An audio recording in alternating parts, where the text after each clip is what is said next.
지난 사흘도 평안하셨지요? 예. 명절을 앞두고 있어서 그런지 오늘 조금 적게 오신 것 같기도 하고요. 예. 오늘도 수고 많으셨습니다. 늦더위가 계속되고 있는데 주님 안에서 강건하시기를 바라고, 또 하나님께서 주시는 오늘 이 저녁에도 새 힘과 또 말씀의 능력이 풍성히 임하시기를 간절히 기원합니다. 우리 주위의 분들과 좀 인사 나누겠습니다. 오늘도 수고 많으셨습니다.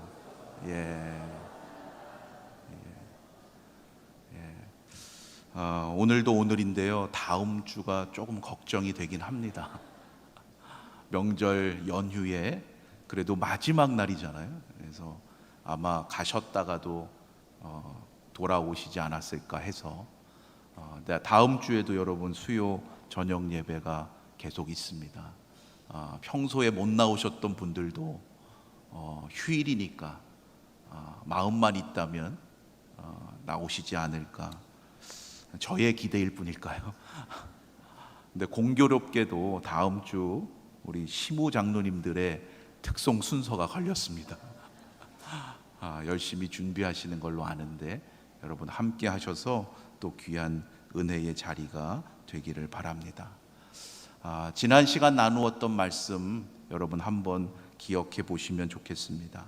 여호수아 11장 후반부의 말씀이었는데요, 이스라엘이 약속의 땅 가나안을 그동안 정복해 갔었던 전쟁 보고서와 같은 말씀이었습니다. 그 보고서의 마지막 의미심장했던 내용 기억하시는지요? 그 땅의 전쟁이 어떻게 되었다 그랬습니까? 그쳤더라.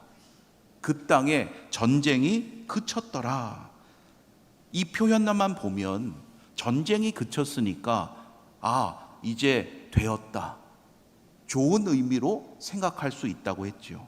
그러나 아직 가나안 땅을 완전히 정복한 것이 아니었다는 것을 잊지 말아야 돼요.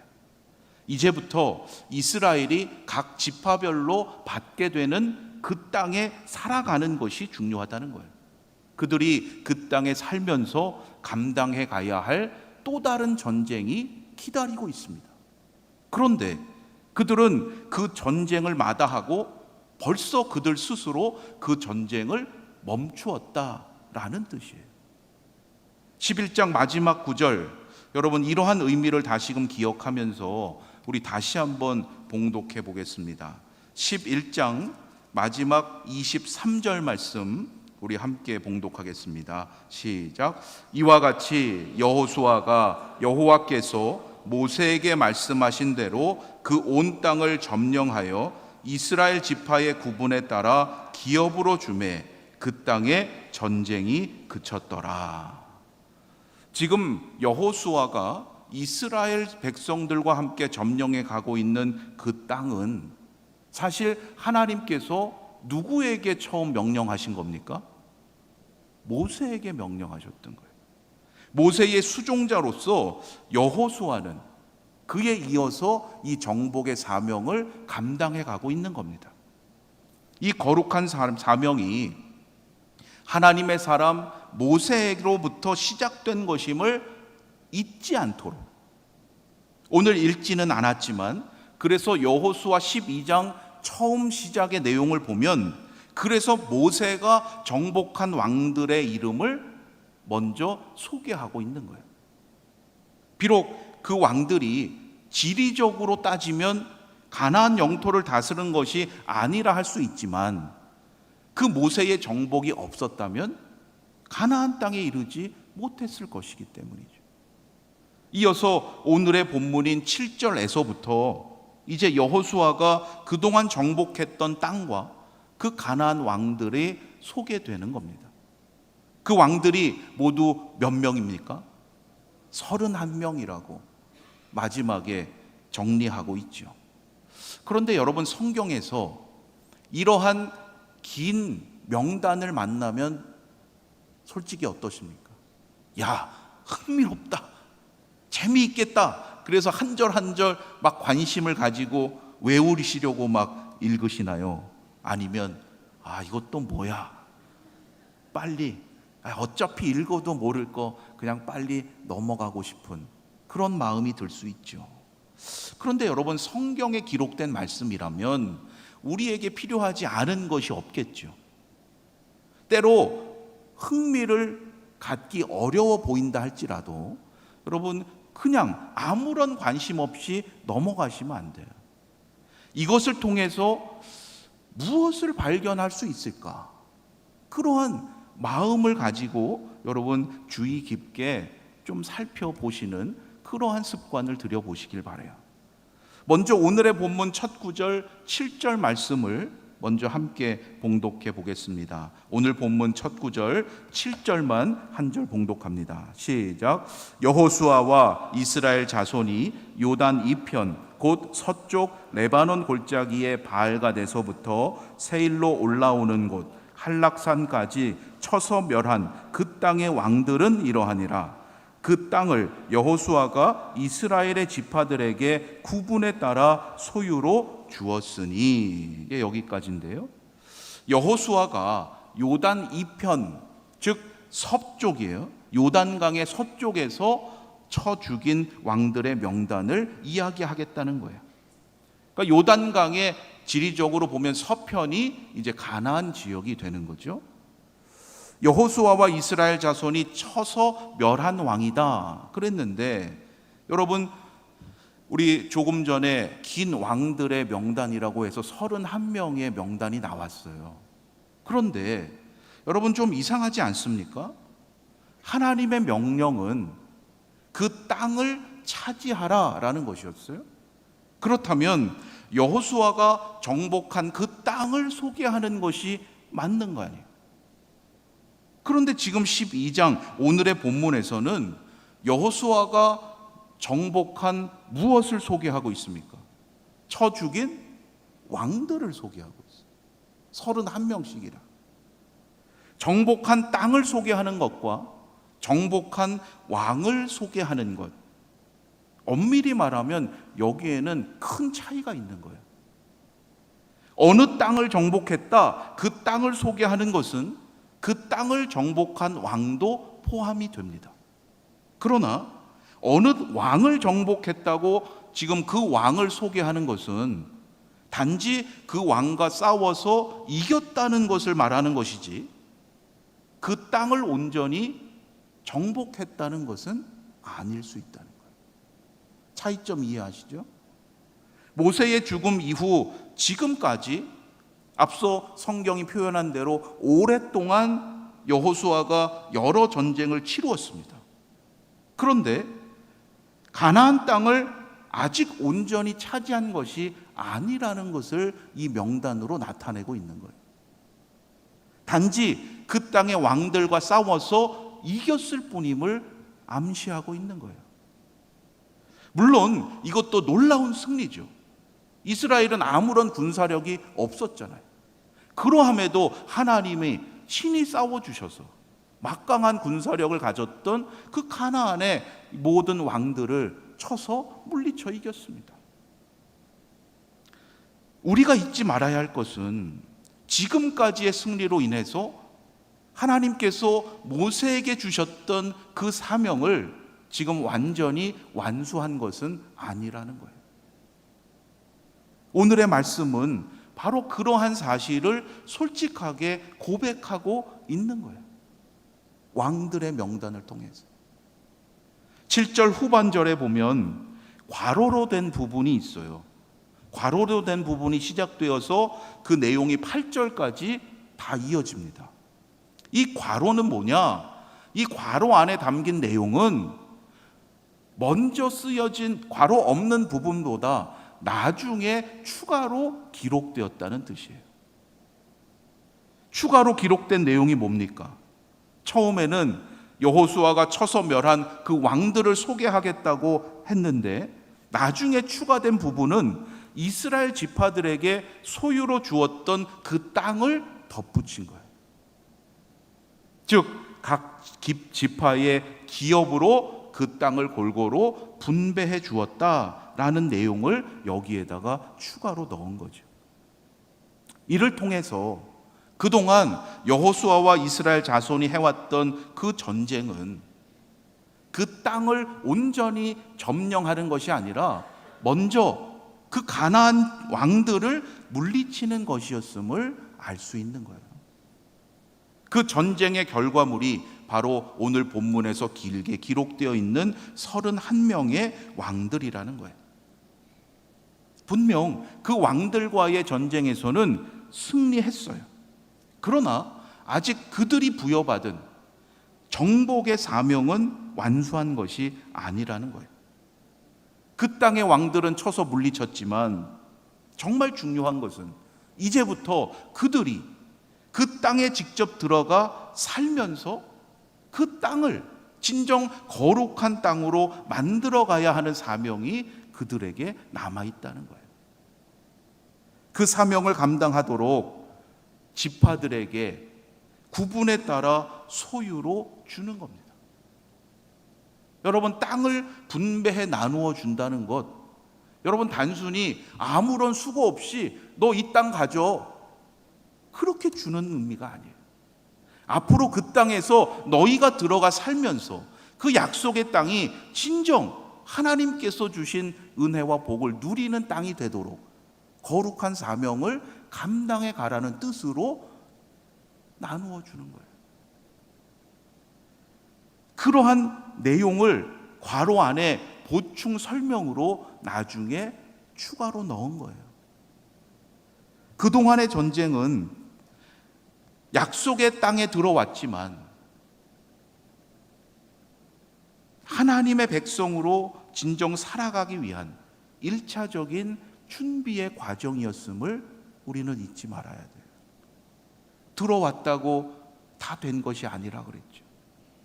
그러하기에 이 과정 속에서 그들이 쳐서 멸했다고 하는 그 왕들의 명단은 결코 여호수아와 그들의 자랑거리가 될 수 없는 거예요. 그들의 업적이 아닙니다. 도리어 그들이 이제부터 정말로 감당해야 할 사명이 있다는 것을 나타내는 것이고, 그러한 의도를 가지고 그들에게 아직 완성되지 않은 미완성의 사명이 있다는 것을 알려주고 있는 거예요. 그것을 어떻게 알 수 있습니까? 그들이 정복한 왕들을 기록하고 소개한다고 했는데 9절부터 등장하고 있는 그 명단을 보면 여러분, 그 명단 안에 왕의 이름이 있습니까? 없습니까? 왕의 이름이 없어요. 그가 차지하고 통치했던 지역, 그 땅의 이름만 있어요. 그때 여리고의 왕이 누구였느냐? 그것이 중요한 것이 아니라는 거예요. 여리고라고 하는 그 땅이 중요한 거예요. 왕의 이름을 몰라서가 아니죠. 여러분, 지금까지 전쟁에 오면서 어디 왕 누구 기록하고 있었잖아요. 하솔 왕 야빈 기억하실 거예요. 예루살렘 왕 세덱이었죠. 아도니 세덱. 그런 이름들 기억하실 거예요. 몰라서가 아닙니다. 그 이름이 중요한 것이 아니기에 여기서는 기록하고 있지 않는 거예요. 이러한 의도를 여러분 잘 생각하시면서 흥미롭지 않을 수 있지만 그 내용을 함께 읽어보도록 하겠습니다. 먼저 9절로 18절까지가 한 단락인데요, 9절로 18절까지 우리 천천히 함께 봉독해 보겠습니다. 시작. 하나는 여리고 왕이요, 하나는 베델 곁에 아이 왕이요, 하나는 예루살렘 왕이요, 하나는 헤브론 왕이요, 하나는 야르뭇 왕이요, 하나는 라기스 왕이요, 하나는 에글론 왕이요, 하나는 게셀 왕이요, 하나는 드빌 왕이요, 하나는 게델 왕이요, 하나는 호르마 왕이요, 하나는 아랏 왕이요, 하나는 림나 왕이요, 하나는 아둘람 왕이요, 하나는 막게다 왕이요, 하나는 베델 왕이요, 하나는 답부아 왕이요, 하나는 헤벨 왕이요, 하나는 아벡 왕이요, 하나는 라사론 왕이요. 여기까지가 한 단락이라고 말씀드린 이유는 지리적으로 볼 때 지금 이 단락이 가나안의 중부와 남부 지역에 해당이 되기 때문이에요. 만일 전쟁에서 승리한 여호수아의 업적을 기록하고 그것을 자랑하고자 했다면 분명히 쳐서 멸한 그 지역의 왕 이름이 여기에 들어갔을 거예요. 그렇게 하는 것이 당연했던 거예요. 지금도 그렇지만 고대의 승전비나 혹은 전적비 같은 것을 보면 당시에 통치자의 이름 그리고 정복한 그런 왕의 이름이 반드시 들어가 있습니다. 그게 업적이니까. 그런데 오늘의 본문에서는 정복하고도 정복한 왕들의 이름을 기록하지 않고 있어요. 왜냐하면 아직 끝나지 않은 전쟁이기 때문에 여전히 그들에게는 아직 미완성된 사명이 남아있다는 거예요. 약속의 땅을 분배받게 되는 이유 바로 이거예요. 이스라엘 지파들이 이제 분배받게 되는 그 땅에 들어가서 그곳에 살면서 그들의 삶으로 감당해야 될 사명이 있었기 때문이에요. 그래서 나중에 또 살펴보겠지만 땅을 분배받을 때요, 여러분 그 땅 그대로 그냥 내 것으로 그냥 주는 거라면 여러분 얼마나 좋게 받겠어요? 분배할 때 막상 보면 선뜻 그 땅을 받겠다고 하는 지파가 없습니다. 그래서 그런 거예요. 부담스러워서. 또 전쟁을 해야 되니까. 그 땅에 전쟁이 그치고 말았다. 그 이후 그 땅이 어떻게 미완성의 상태로 이제 남게 되는지에 대해서 여호수아서에서는 이제 분배되는 과정까지가 그 이후에 나오고, 여러분 여호수아 다음에 이어지는 책이 뭐죠? 사사기죠. 사사기에서 미완성의 상태로 남게 되는 땅에서 그 이후 어떻게 이루어졌느냐, 그게 사사기의 시작이 되는 거예요. 조금 전 10절에서 예루살렘과 헤브론이라는 지역이 언급이 되었는데요, 이 예루살렘과 헤브론을 예로 들어서 사사기의 시작을 잠깐 예로 살펴보겠습니다.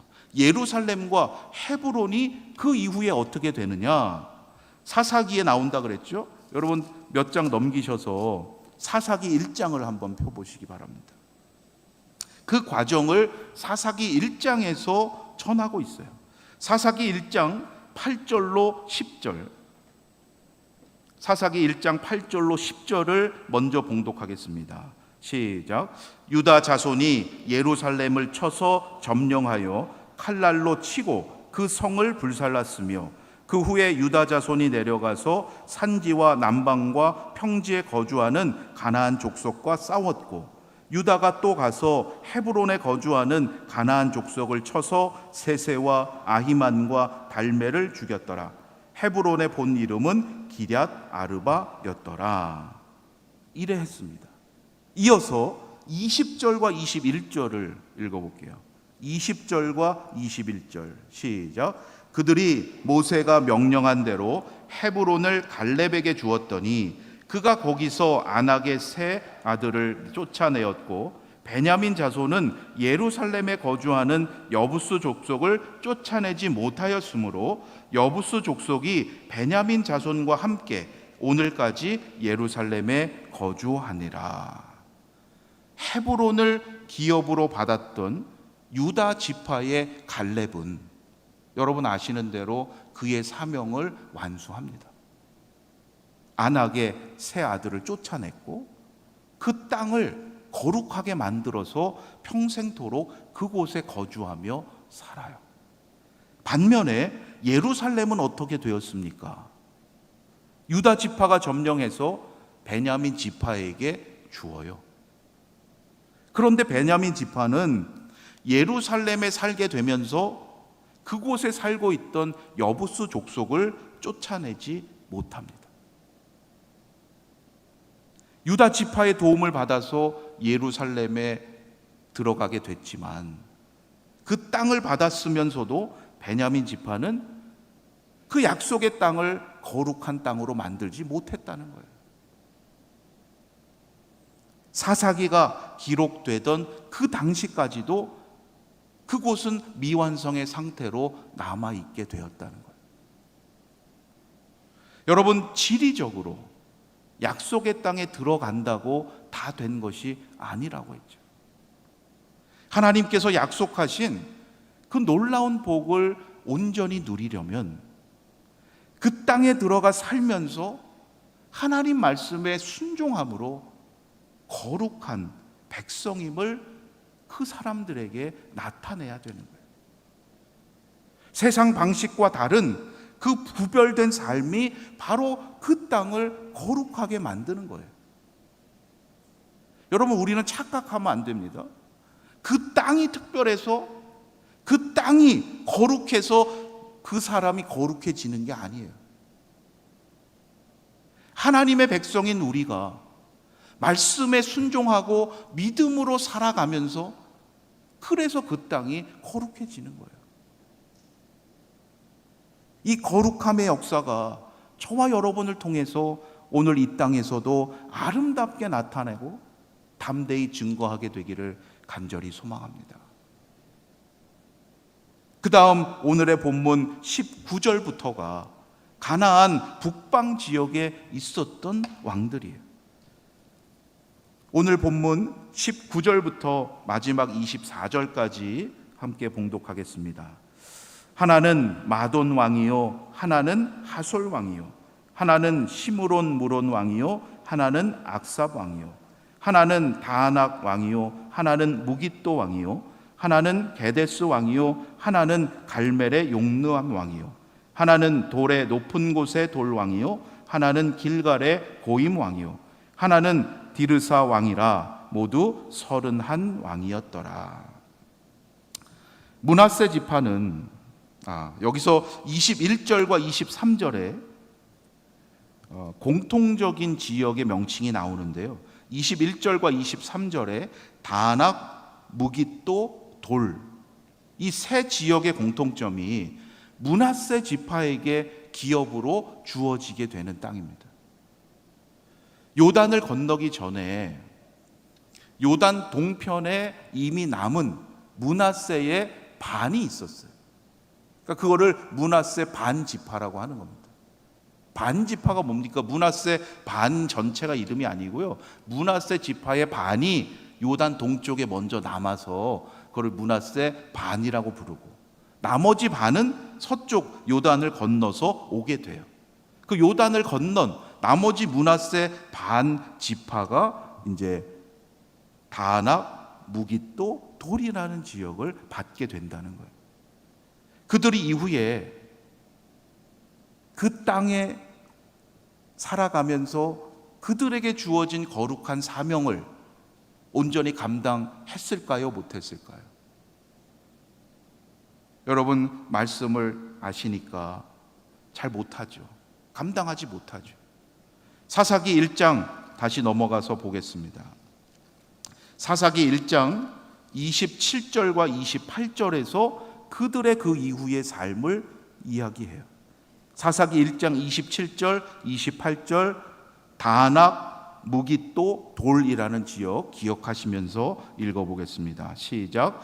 므낫세가 베스안과 그에 딸린 마을들의 주민과 다낙과 그에 딸린 마을들의 주민과 돌과 그에 딸린 마을들의 주민과 이블르암과 그에 딸린 마을들의 주민과 무깃도와 그에 딸린 마을들의 주민들을 쫓아내지 못하매 가나안 족속이 결심하고 그 땅에 거주하였더니 이스라엘이 강성한 후에야 가나안 족속에게 노역을 시켰고 다 쫓아내지 아니하였더라.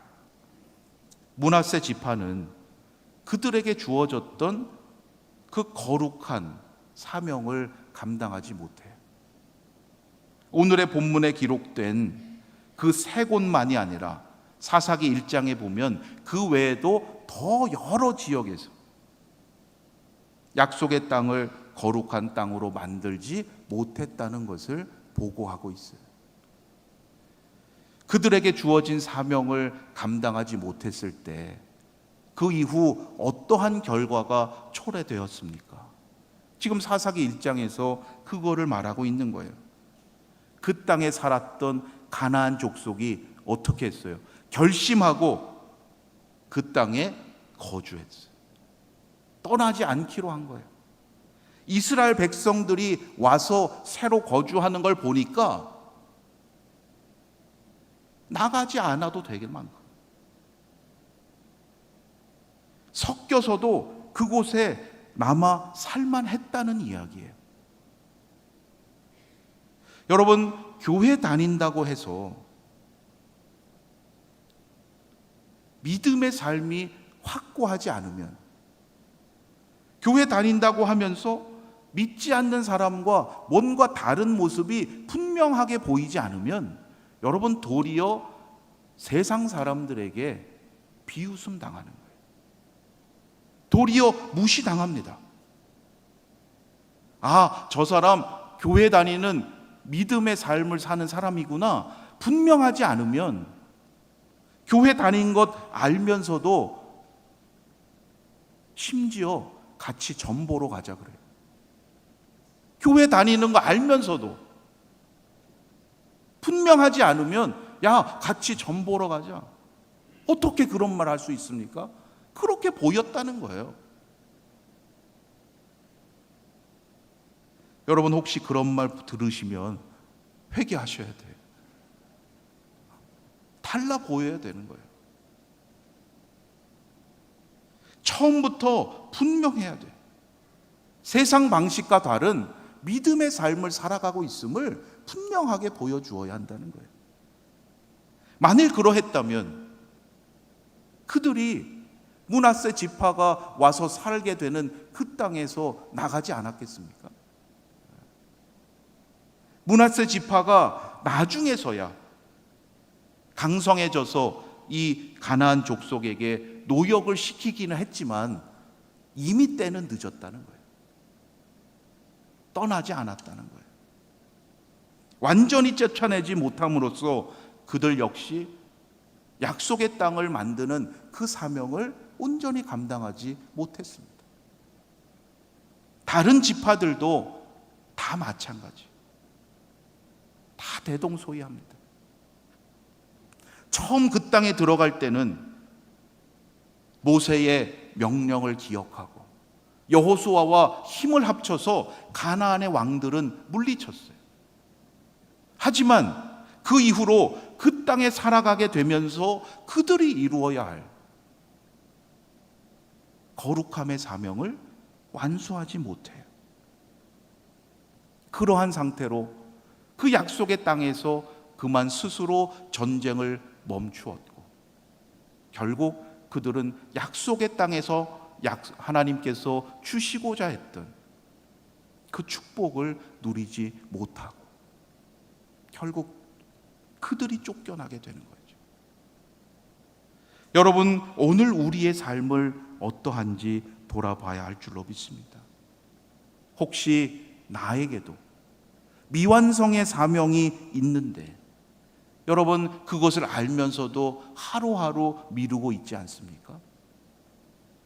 영적인 전쟁이 힘들다고 현실을 핑계로 해서 여러분 계속 회피하고 있지 않습니까? 말씀과 기도 없이는 힘들 수밖에 없어요. 신앙생활이 힘든 게 당연합니다. 약속의 땅을 모르고 약속의 땅에 한 번도 들어와 보지 않은 사람보다 도리어 더 힘들 수 있어요. 왜요? 하나님께서 축복의 약속하신 것 알면서도 그것을 지키지 않고 있는 게 부담이 되고 크게 힘든 거죠. 여러분, 나중에서가 아니라 지금 이 땅에서 오늘부터 하나님께서 약속하신 그 축복을 누리는 자가 되시기를 바랍니다. 지금 못하면 나중에 못하는 거예요. 어떻게 할 수 있습니까? 말씀에 순종함으로요. 다른 길이 없습니다. 말씀에 순종할 때 우리가 살아가는 지금 이 땅이 약속의 땅이 되고 하나님께서 주시는 그 거룩함의 사명을 날마다 깨닫게 되는 겁니다. 날마다 말씀에 순종하고자 할 때 우리 삶의 모든 영역이 약속의 땅이 되는 거예요. 하나님께서 언제나 동행하시는 복되고 형통한 삶이 되시기를 바랍니다. 하나님께서 오늘도 여러분을 위해서 예비하시고 보내시는 그 약속의 땅에서 임마누엘의 은총을 누리고 아름답고 풍성한 열매를 맺어서 정말 하나님을 기쁘시게 하고 많은 이들에게 그 약속의 땅으로 인도하는 축복의 삶이 되시기를 주님의 이름으로 축원합니다.